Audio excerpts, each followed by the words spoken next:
Thank you. My name is Bryan O'Malley. I am Executive Director at the Consumer Directed Personal Assistance Association of New York State. And first, I'd like to echo all of the sentiments regarding the short notice and the impact on folks with disabilities who need paratransit, who need to rearrange their workers in order to get out of bed, get dressed, eat breakfast, and get here in the morning. That really can't be stated too many times. With that said, I do want to talk about consumer-directed personal assistance and the narrative that's really been created over the past several months that this program is part of, if not, as some would paint it, the problem with Medicaid. The narrative that has been created on cost growth as recently as earlier this week ignores that several policy decisions, not isolated to minimum wage, have led to the increased costs, most notably the addition of CDPA to wage parity in 2017 when the largest cost growth with the program took place. The role of the growth, the rate of growth portrayal of the program ignores the fact that this was an almost infinitesimally small program within the Medicaid program at $250 million when that rate of growth first began. And the program growth in terms of population is driven by need. It is driven by the workforce shortages that are just getting worse around the state.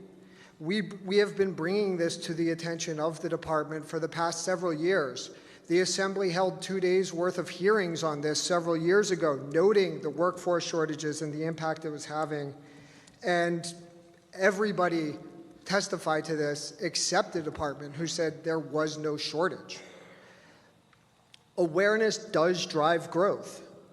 DOH looked to increase awareness about this program when they gave us a grant to go around and tell nursing home administrators, tell hospital discharge planners, tell doctors, tell community organizations about the program.